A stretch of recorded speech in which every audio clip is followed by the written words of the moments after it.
All were in immigration world discussions going on regarding Canadian capping of international students, Canadian capping of skilled workers, and current Prime Minister Justin's speech, and current political crisis, which is also due to the migration because opposition leaders are not happy from Canadian Prime Minister regarding migration policies and current removal of one big party who was supporting labor just because of migration.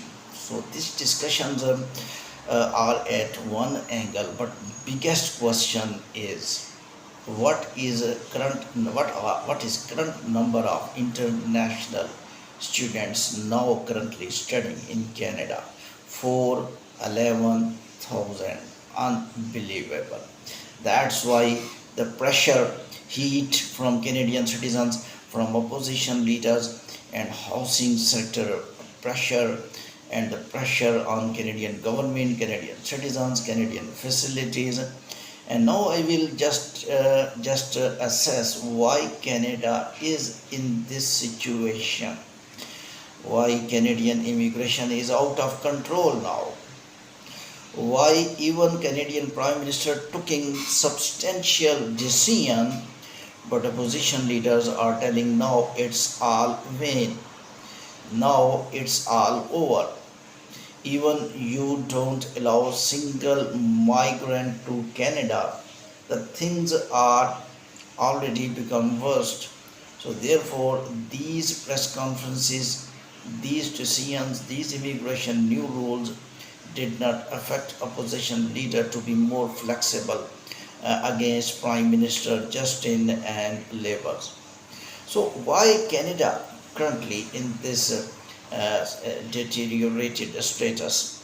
I will tell you reason, and then you will be able to understand and where, at which curve of graph, where was the mistake of Canadian Prime Minister Justin, Immigration Minister, and overall Labour's decisions to control migration.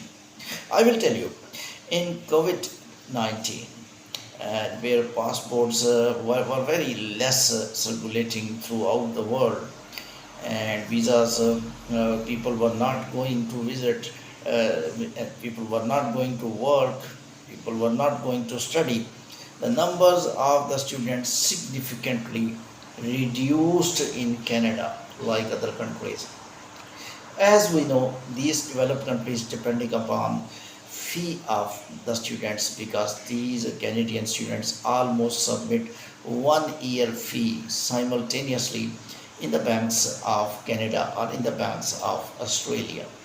So these fee definitely raise the economy of the host country, GDP ratio of the host country, and that international education became almost industry, due to which this is a education also, but this is a business also.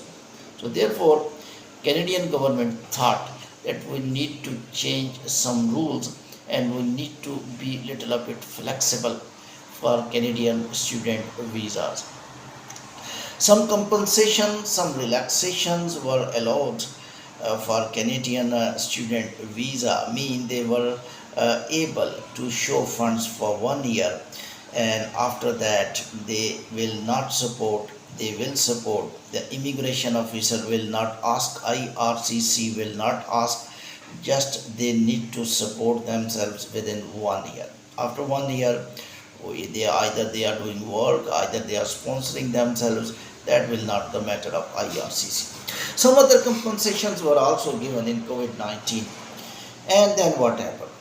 Students started increasing, especially from India and China and from other Asian countries. When number of the student increased at maximum level, this was the curve, this was the threshold point, this was the significant point the Canadian government and the analyst, immigration analysts of the Labour Party were not able to assess. IRCC were not able to assess. We need to change rules. We need to allow only genuine students, because in that tenure, genuine students were not going. Actually, the students were going to work only. because they were getting only this channel. By this channel, they were able to enter Canada. So in that time, the bulk of students entered Canada, and still they are Canada. They are working, and they are trying to get permanent residence. What happens? Till that COVID-19, students keep coming with the biggest, steeper speed. And because Canadian rules were not being changed, this was actually the aeroplane was shaken, aeroplane of immigration was shaken, and nobody was assessing. In that time, Canadian PM should have been come up front. In that time, immigration minister should have come up front, and they should have been told, now COVID-19 is over, and we are bringing back old student visa rules.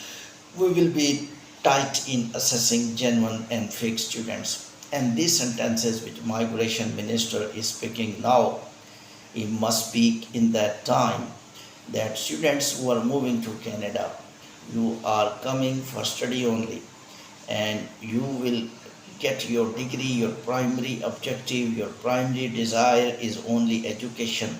And that point he is speaking now. But now water is over the head. Now aeroplane is shaken. As a position leader also confirming, even now you will control mass migration, because a position leader is talking very technical point. He is not talking to stop migration.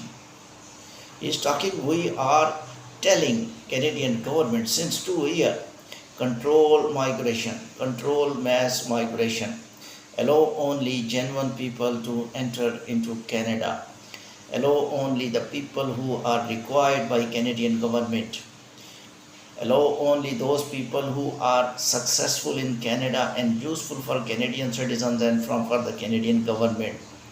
Give PR only to those people who are useful for society. That was the point. Now they are allowing all genuine and non-useful people to Canada, and there was no check and balance. I don't know, this is a migrant favorable policy or migrant non-favorable policy. I think migrant favorable policy of immigration system is that good migrants enter, and non-genuine or less skilled migrants are asked, please you train yourself, and when you think you are useful for Canada, you think you are very eligible for Canada, apply again, we will give you visa. You apply 10 times, we will assess your applications 10 times. But now currently you are not eligible. After 6 months, 1 year, you can apply again, no problem. So this is the motivation they can give to migrants. And then by this way, filtering migrants again and again, filter genuine migrants will enter through a very systematic door of migration. And that should have been much better for Canada. People would might be little less than these ones which are present currently now, 411,000 students. But the students who should have been present, they would be all genuine, all studying, work permit holder working, and visit visa holders are going back after visiting. But they did not announce these changes after COVID-19, and now all Canada is suffering and things are becoming out of control.